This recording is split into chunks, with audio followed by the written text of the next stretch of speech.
Good morning. I hope you had a wonderful weekend, and I'm glad to have you here. I have 3 quick announcements before we get started. Some of these apply more than others. The number 1 most important announcement is that make sure you bring some safety goggles this week. I was looking over the lab again, and this is a good one, man. We're going to have flames and vacuums and all kinds of stuff. So make sure that you have some kind of protection for your eyes. The second one is that in case you haven't reserved a class presentation element, try to do so by this Friday at 9. There's a small point thing that you get for reserving your element by this Friday at 9. If you don't know of an element, I can absolutely assign you one. If you're not sure if you have one, go to the website, look up your grades, and it should say under reserved class presentation element what your element is if you have one. And if you don't, there's still time. You can literally just email me and say, yo, all right, and pick one for me, or you can pick one of the ones that are left. Either way is totally cool. And then finally, I have changed my office hours a little bit. I was getting a lot of requests for an 8 a.m. office hour, which is totally cool.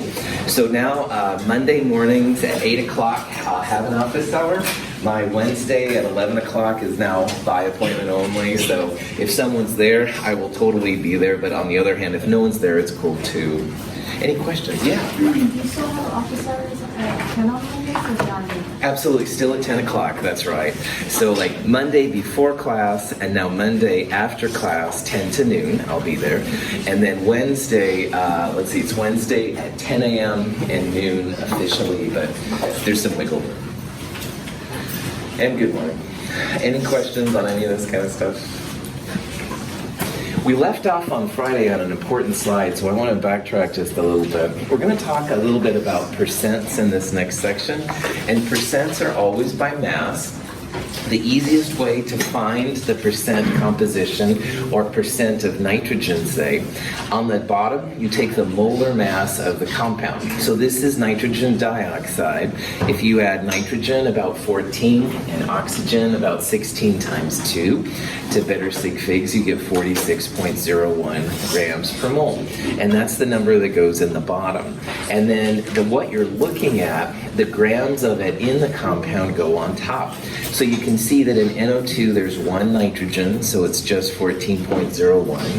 For oxygen, there's 2 oxygens, so we're multiplying the 16 number by 2. And you get then these percentages from there. The percentages should be very, very, very close to 100%. Sometimes if it's 99.99, it's okay because of the doubtful digit. But again, the bottom, molar mass, and the top, that portion of the element that goes into the molar mass. So 14 divided by 46, and for oxygen, it would be 2 times 16 divided by 46. Officially, they're percentages, but sometimes you'll see them in decimal form too, which is cool. We did this on Friday, but let's do it again. Let's at least talk about how you would find percent nitrogen in nitrogen monoxide. So again, in the bottom, you want the molar mass, 1 nitrogen about 14 grams per mole, 1 oxygen about 16 grams per mole. That's where this number came from. So to find percent nitrogen, this would go in the bottom, and on the top, you would literally have 14.01. 1 nitrogen in nitrogen monoxide is why there's 1 mass of nitrogen. So 14 divided by 30, and your calculator comes out to be 46.68%. Any questions on that? Okay, then the next thing we started getting into is what were the weight percentages of nitrogen and oxygen in dinitrogen tetroxide. Now why this is relevant is if you look at N2O4 long enough and you think about it in terms of NO2, all right? NO2, if you multiplied both of those by 2, you'd get N2O4. So 2 times N and 2 times O2 would be O4. And if you go through the calculations to do it, you'll find that the percentages are the same for N2O4 as they are for NO2. Originally in chemistry, people wanted to identify compounds based on their percentages. But the problem comes in that the percentages can be the same for two compounds if the ratio of the molecules is the same. And these are quite different compounds. N2O4 is kind of a brown gas. NO2 is a colorless gas and stuff. So chemists need a way to find the different properties of a molecule based on more than just percentages. All right, we need something more than that. So this leads us into the way that we find the formulas. And to find a formula like NO2 or N2O4, we first start at what's called an empirical formula, which is the smallest whole number ratio. And then we'll work our way into what's called a molecular formula. Now, we talked about empirical formulas quickly earlier. It's the smallest whole number ratio of atoms. So, for example, H2O2, the H and the O both have 2's. If you would divide both of those numbers by 2, you'd get just HO. HO is the empirical formula of H2O2. An empirical formula is just the smallest whole number ratio. But you don't want to have fractions. So H2O, you can't divide 2 and 1 by one number to get something that doesn't have a fraction. Sometimes empirical formulas are the same as their molecular formulas, what they're really like. And we'll talk about why this is relevant. So let's say that you and I are analyzing in the lab a compound with boron and hydrogen. And we send our compound away for analysis, and there's a place on 122nd and Killingsworth that actually will do this, and they're really well known in Portland. But anyway, I digress. We send it away, and we figure out that it's 81.10% boron. Sometimes if you only have one percentage, this is honestly a way to save money. If you know for sure that there's only these two compounds, you can calculate the percent hydrogen by 100 minus the percent boron. We can use this information to find the empirical formula of this boron hydrogen compound. Like right now we know it's a BXHY kind of compound, and we want to find what X and Y are basically, at least in their whole number. So, what I would do on all of these kind of problems is that if you see a percentage, all right, turn those percentages into grams. The mole is the right-hand man of chemistry, right-hand person of chemistry, all right? It does like so much. And so, for example, if you wanted to turn this quantity into grams, let's assume we have 100 grams. So 81.10% boron would be 81.10 grams of boron, all right?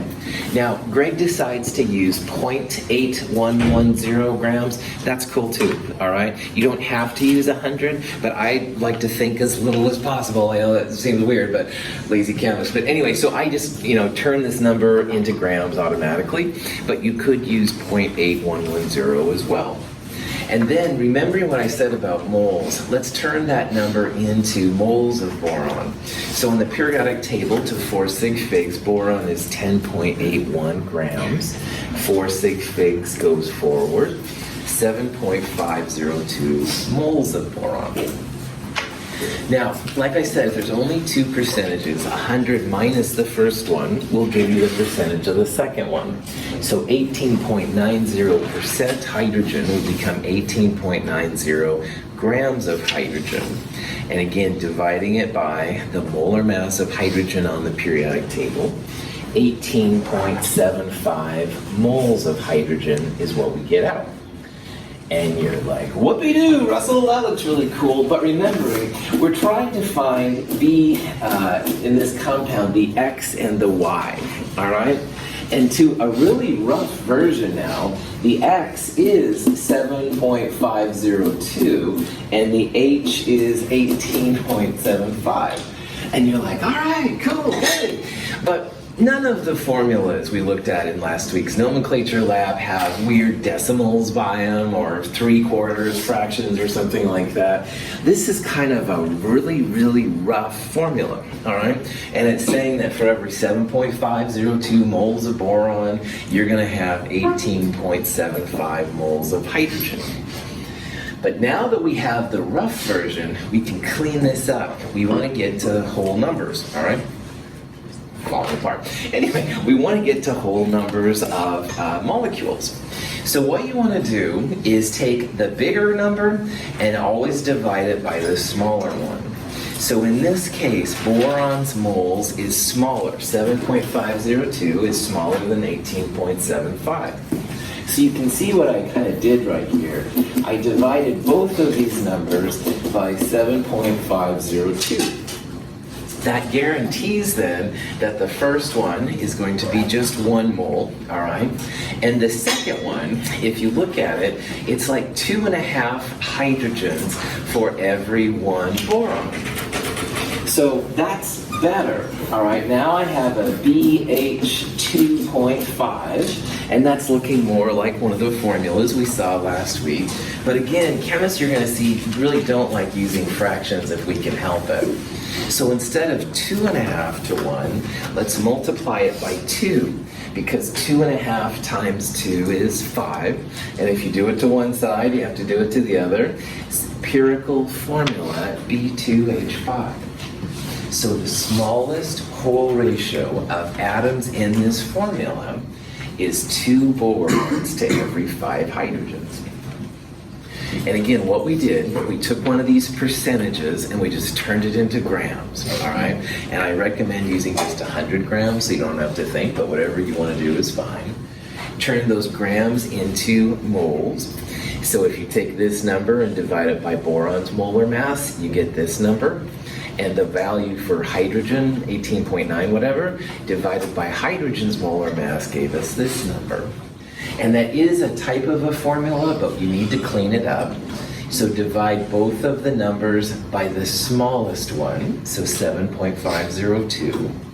We then got to a 2.5 to 1 ratio, which is closer. And if you multiply it, B2H5. Yeah. What'd you do with the 100 grams again? Cool. The 100 grams is useful when you have the percentages, okay? So in this molecule, if we had 100 grams, 81.10 grams would be boron. And then 100 minus this number, which I think is 18.90, that would be the grams of hydrogen. And once you have those, all these formulas are like mole-based, okay? So if you see grams, like turn it into moles right away. So that was the next part. So, good question. Yes? How do you know to times it by 2? Cool. Is there other numbers you can times it by? In the real world, all right, if you and I were doing it, what we might end up would be like a 2.25 or something like that. And does that mean if it's 2 1/4, you multiply it by 4 or something like that? This can be a pretty difficult thing, an experimental thing, because your sample may not be pure. In the examples we'll see, they'll be, I consider obvious. So you'll see 2 1/2.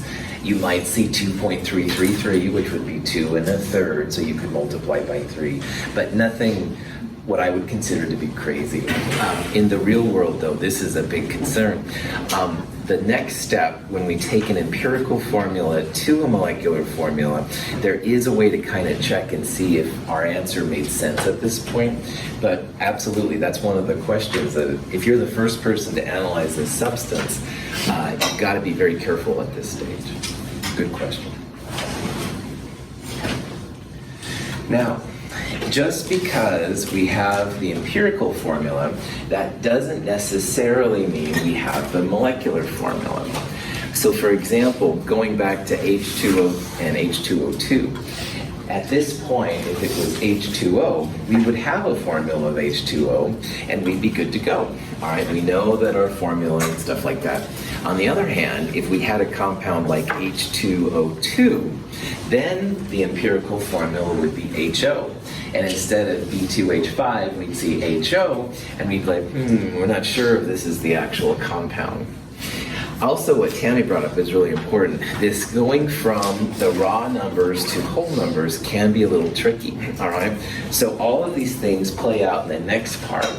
A molecular formula is kind of like the holy grail of the first midterm exam, all right? Getting to the molecular formula is really kind of a cool thing, because then you know you have H2O2, and you know you have H2O, stuff like that. So this next step has many different purposes. First of all, it really is what we're after. We want to know what the molecule looks like. But second of all, it will also help us sometimes back on this step just to make sure that we're doing the right thing.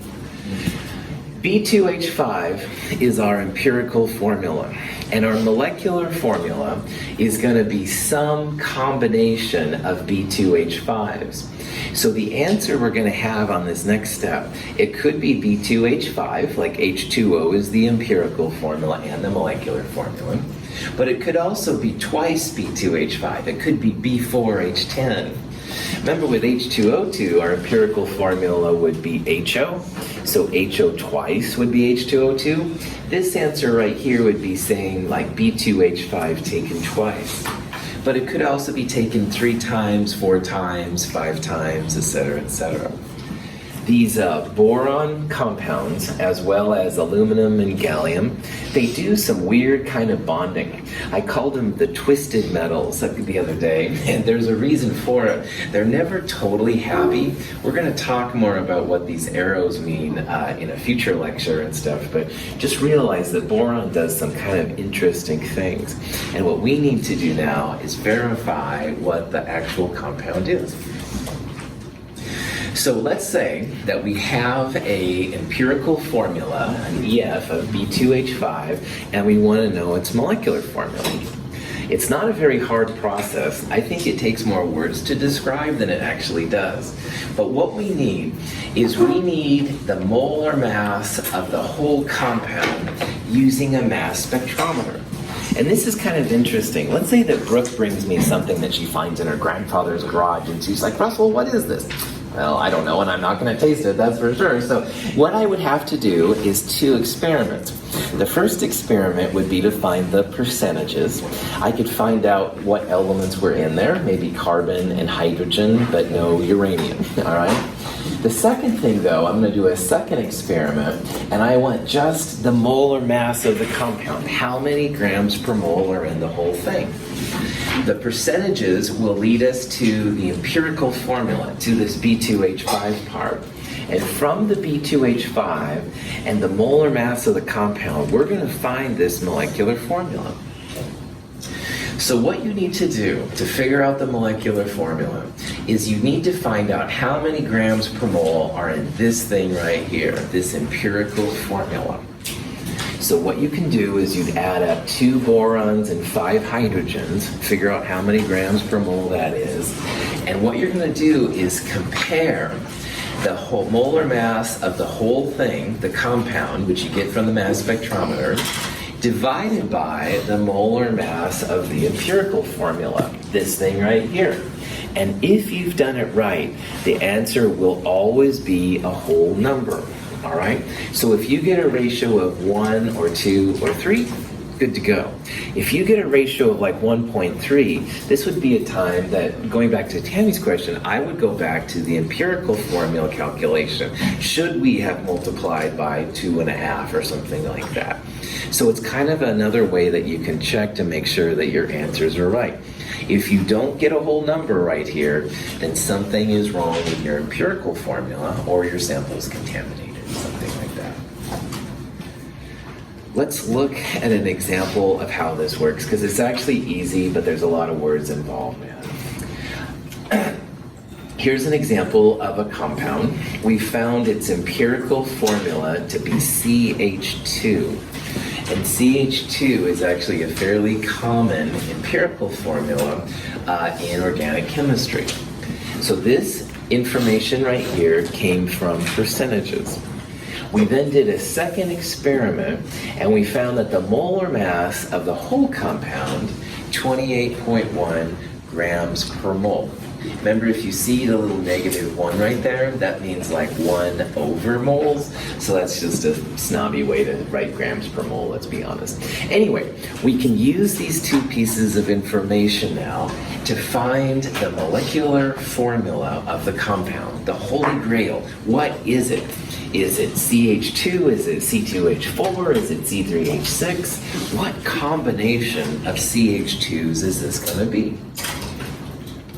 So what you can do, this is in the CH2, the 28.1 is from the other experiment, yeah. What you can do is you first need to find out what the molar mass of your empirical formula is. So in this context, we have 1 carbon and 2 hydrogens. This is carbon on the periodic table. This is hydrogen to the 100th on the periodic table, and we're multiplying it by 2 because of the CH2. The empirical formula's molar mass is 14.03 grams per mole.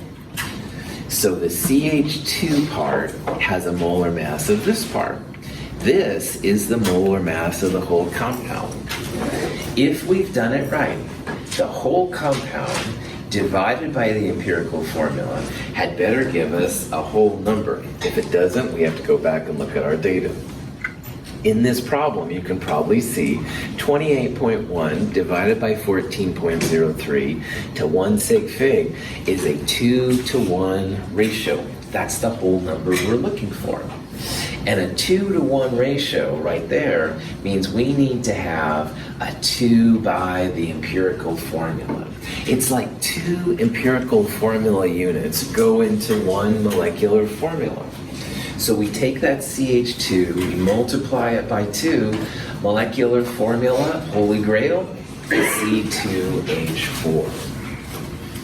Now remembering that numbers like this, 28.1, are something you need from a separate experiment, and it would be given to you. You've got to figure out the grams per mole of your empirical formula, which comes from the percentage, do the ratio, get a whole number, that whole number times empirical formula, molecular formula. Any questions? Okay, let's try this out. There's all these carbohydrates, glyceraldehyde is one of them. Empirical formula, CH2O, molar mass of the whole thing, about 90 grams per mole. Let's figure out the molecular formula. So what we need here is we need that whole number ratio of the molecular to the empirical. And whatever that whole number is, we're going to multiply it by CH2O in order to get the molecular formula. Could we get answer E here? No, right on. The answer is going to be like this taken once or this taken twice, etc., etc. And you can't get 1, 1, 1 from this empirical formula. So answer E here is kind of silly. But the other ones, I believe, are all legit. All right, 1 to 2 to 1, 1 to 2 to 1. So if you take this number, the 90.08 number, and you divide by the molar mass of CH2O, now, I'm going to recommend just kind of roughing out the value. You don't have to have like a lot of sig figs here. So you've heard me say several times, carbon's about 12, oxygen's about 16, and maybe hydrogen is about 1. And I do that because that's all you need to divide the 90.8 number by. So carbon at 12 plus 2 is 14. And 14 plus 16 from oxygen is 30. And if you take 90 and you divide it by 30, what will our whole number ratio be? 3, yeah. And that 3 tells us how many empirical formula units are in the molecular formula. So if you multiply CH2O by 3, you're going to get 3 carbons, 6 hydrogens, 3 oxygens, still have that 1 to 2 to 1 ratio. C3H6O3 is how you find it. Any questions on that? Notice again, I know it's kind of schizophrenic and I apologize. I made such a big deal of sig figs, especially in the first section. And now I'm saying, well, you know, kind of rough it out and stuff. I'm roughing it out because you do need just a whole number. All right, it's not like you have to have the exact, and it saves you time. All right, lazy chemist approach, blah, blah, blah. Any questions? All right, so going back to our original problem, all right, we calculated that we had an empirical formula of B2H5, and we want to find the molecular formula of the whole compound. You need a second experiment to figure out what the molar mass is of the whole compound. And this is something that would be given to you. It's nothing that you have to like figure out or anything. So in this problem, all right, 53.3 was found to be the grams per mole of the whole compound. We need to now figure out the ratio between this number and the ratio of the B2H5. So if you add up the B2H5, 2 borons, which is what the 10.81 number, plus 5 hydrogens, 1.01, you get this number right here, 26.67. And you take the ratio between the whole compound, which is the separate experiment, 53.3, you divide it by the empirical formula's molar mass, 2 borons and 5 hydrogens, the 26 number. And again, if this process has been done correctly, you're going to see a whole number. All right, won't be fractions, won't be a number less than 1, definitely won't be negative. But anyway, 2 to 1 is what you see here. And this 2 is important because it means we need 2 B2H5s to make this compound possible. B4H10 is the name of the compound. Any questions? Remember that in my world, chemists get paid for basically 2 types of things.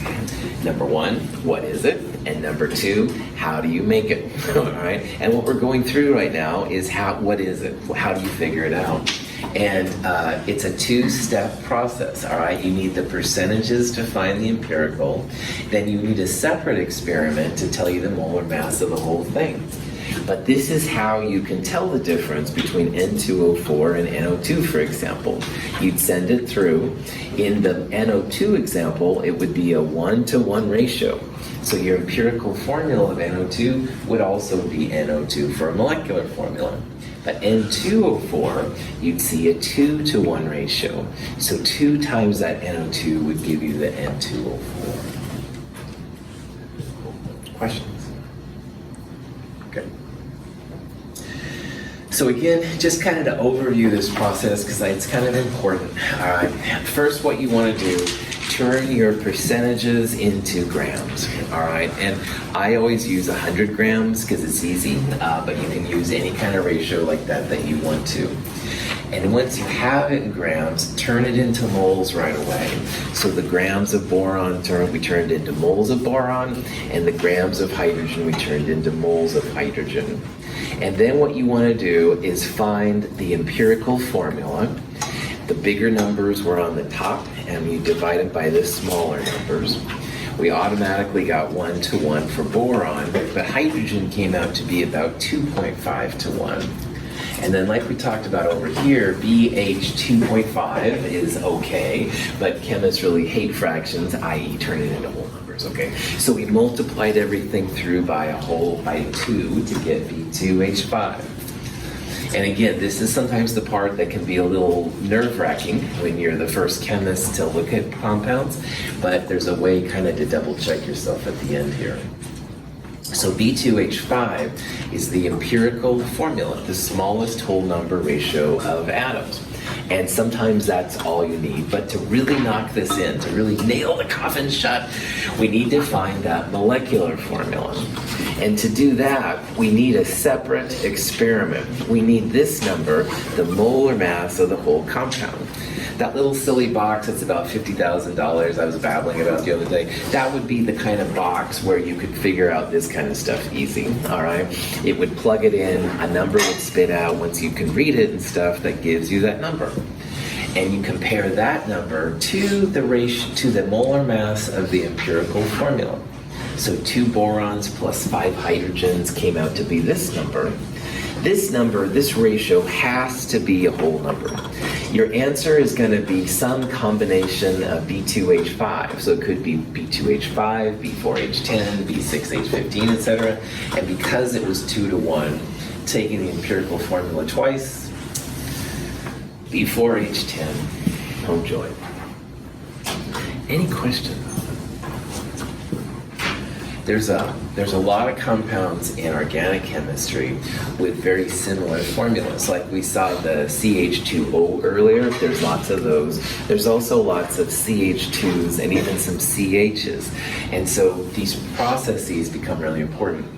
In the metals and non-metals, it's not quite as critical, but again, because organic is such a big part with biochemistry, it's kind of important. Any questions? Yeah. Cool. So what we did is we took 2 borons and we added it to 5 hydrogens using the periodic table. So like boron is like 10.8 or whatever. So 2 times that number plus 5 times about 1 for hydrogen, but I use better sig figs, all right? That's where that number came from. Good question. This next example is going to be similar to what we're going to do in lab this week. And in this week's lab, we're trying to find a copper chloride formula, all right? And copper chloride formulas and tin iodide formulas are pretty good. Copper is a variable charge metal, all right? We use a Roman numeral when we refer to copper with compounds. And so it's copper's fault in this lab, like why we don't know what the formula will be. And tin is the same way. When tin combines with iodine, there's a couple different combinations that can happen. So let's say you were curious what the state was here. Here's examples of taking tin, this is tin metal, and this black solid right here, this is actually iodine. And if you dissolve the iodine in some solvent, and I think they use methanol, but I'm not totally sure, it makes kind of a cool purple compound. But anyway, you add the tin in and you filter it. And this is an example of using filter paper. This is like a glass funnel, and you can put a piece of paper in there to extract out the solid. And when you dry it and stuff like that, this is the compound that forms. So the question here really is like, what is this kind of orangish compound? We're pretty sure it's going to be tin with iodine, but what combination? All right. If you look on the periodic table, tin is one of the metals under the metalloid line. That's a variable charge metal. So tin, for example, is often +2, sometimes it's +4, occasionally +3.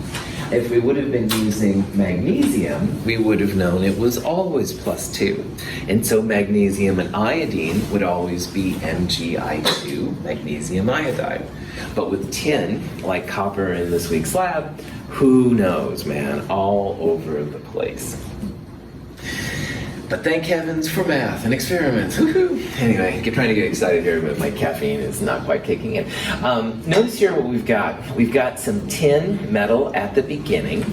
We put this much iodine in, and at the end, some of the tin was left over. All right? In this problem, we had extra tin. Not all of it was used up. All right? This is an interesting thing we're going to talk more about in the next section. But notice how all the iodine is gone. All right? Iodine here is what we're going to start referring to eventually as a limiting reactant. It's used up before the tin is used up. All right? And as a very cheesy example, let's say that I brought in 12 donuts, a dozen, and I said, here, go for it. I bet there's 12 people that would come down and take those donuts, but maybe there's a 13th person that wants a donut, all right? So the donuts here were the limiting reactant. They were used up. There's none left at the end, all right? And assuming all of you are hungry, and if you're not, you can keep yourself out of this argument, but the students in this case would be the excess reactant. But if I brought in 200 donuts and I said, go for it, all right? Probably 200 with a class this size would satiate everybody. Now, if I'm wrong, I apologize, but go with it. In that case, then, the student's hunger was limiting, all right? It was used up first, and there would be extra donuts. So in chemistry, this is kind of conceptually important. Iodine here is all used up. It's the limiting reactant. There's none of it left at the end. On the other hand, the tin, there is some left. We put in extra tin.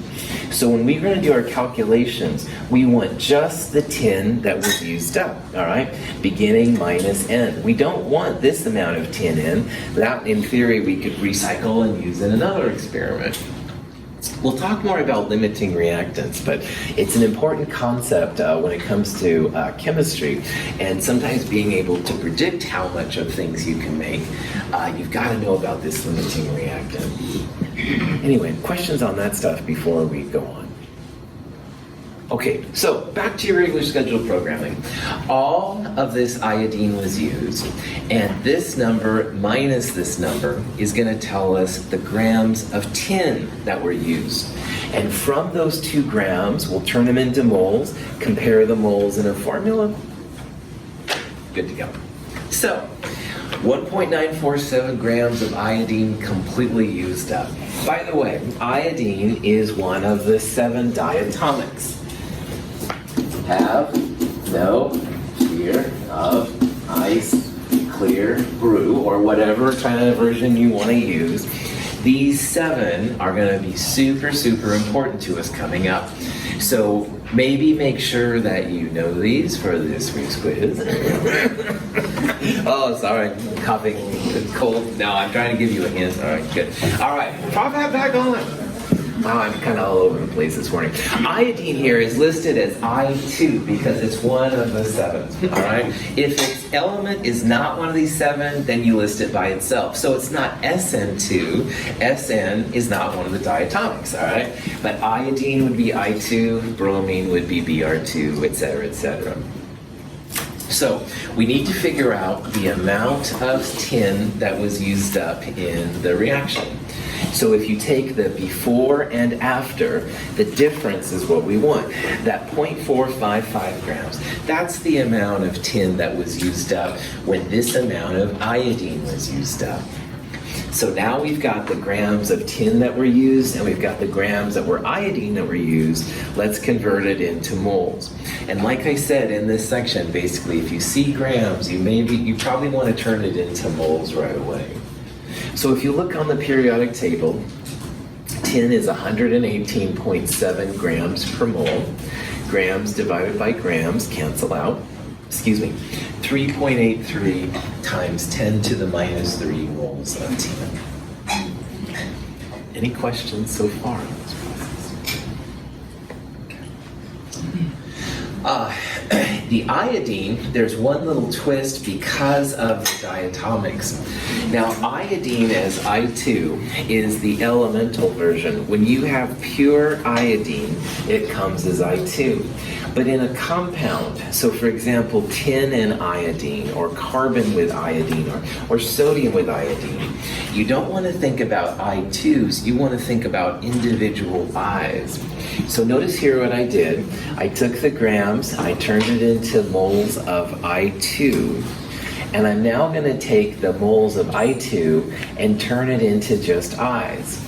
These 7 diatomics are what they're like when they're in their elemental form, all right?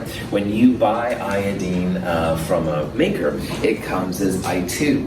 But in a compound, like with sodium, or a compound with aluminum, you could have 2 iodines, but you could also have 3.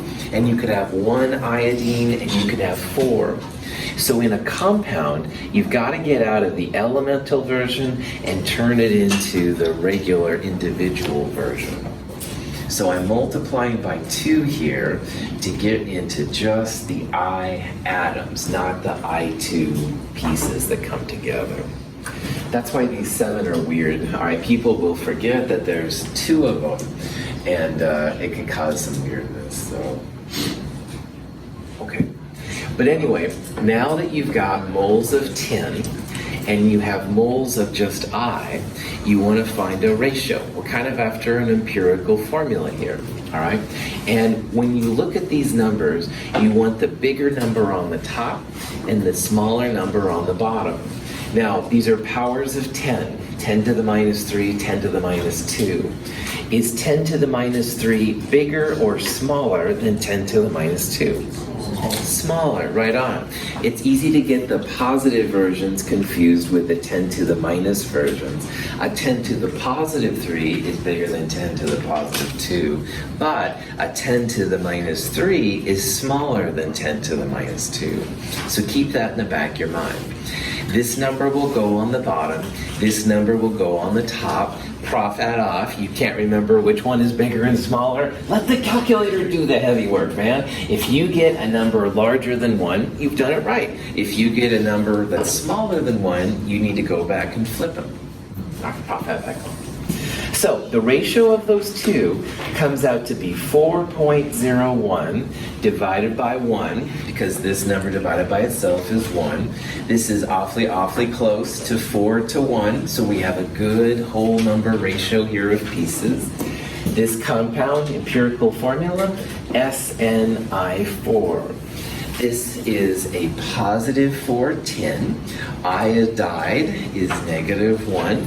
There's 4 negative 1 iodides for every 10 plus 4. So it's positive 4, 10, 4 iodide. Woohoo! I simply respect chemistry. Chemistry must be respected. I apologize for being so transparent. Breaking Bad was a show that people used to tell me all the time, oh, you must watch it, you're a chemist. And I went, oh, I don't know if I want to see the chemists being the bad guys. But once I did finally start watching it, I was like obsessed with it for a while. So anyway, this is a little blurb there about chemistry. And I put it up there not only to get a smile, but also because, yeah, if you follow these steps through, it's really, really good. Using the moles is so much more chill than other ways and stuff. And these mole ratios will be good. The 7 diatomics will come back once in a while to do some weird things. So keep your mind open to them. I think I saw somebody with a hand up there before. Yeah, Zeke. Yeah, so I was wondering why you multiply by 2 moles instead of 5. Cool. So this is a little weird. These guys come as 2s. So when, like for example, this chlorine is used, it comes as Cl2. But in a molecule, you don't have to have 2 Cl's per whatever you're looking at. So for example, calcium chloride is an example of CaCl2. And you do have 2 Cl's for every calcium. But hydrochloric acid, HCl, is just 1 Cl for every H. So if you're using the elemental form, which happened on this one, all right? All of these, when they come as 2 atoms per molecule, if you will. But when you're figuring out a formula for a compound, you've got to think about the number of individual chlorines, not the diatomic version. So when you're turning one of these into a formula, get just Cl, all right? Now it feels weird because we're dividing by molar mass of 2 and then multiplying by 2 to get them. But trust me, there's a reason for all this. I'm introducing something that'll come really important. But you ask a good question. In a formula, you can have any combination of chlorine possible. All right, so AlCl3, CCl4, carbon tetrachloride is an example. So all different combinations of these guys with other atoms are possible. It's only in the elemental form that you see them as 2. So the punchline is like, make sure you multiply by 2 to figure out how many you need per the base part, if that makes sense. We'll see this more often as we go through. I'm getting you ready for the next part. So if you now know how to identify a compound, the next thing will be like how to make the compounds. And when you figure out the formulas, you're going to have different amounts than just 2. So that's kind of what I'm foreshadowing. That was a good question. Other questions? Okay, this is the end of this chapter, and this is kind of the end of this first section and stuff before we do the midterm exam. Starting on Wednesday, we're going to go through a couple of days of midterm exam reviews. And I wanted to just highlight again some of these things on here with the few minutes we have left. When you're studying for midterms, like you study for quizzes, there is always a study guide, which is literally like a bulleted list in your companion that you can see the things that I thought were important from these different sections. Concept guides are literally worked examples from these different sections. So if you want to see more examples of empirical formula to molecular formula, or how you can find the empirical formula, et cetera, the concept guide would be a good thing. And then also brand new, and these literally are brand new. After these slides, I don't usually show them, but there's going to be like an overview of some of the things I think are important, and you can kind of skim through those and see. But then also there's a series of some problems, all right? And if you look at these and stuff, here's like this last one right here is an example of empirical formula, molecular formula. And notice here I'm using 2 diatomics, and I want you to find what the formula is of the whole compound using it. So again, what Zeke asked about earlier, you've got to turn the diatomics into individuals first to see. The answers of all of these are here on the back, so they should be cool. Any questions? All right, Wednesday we'll start some review for the midterm exam. I hope you have a great day. We'll stop a little bit early. See you then.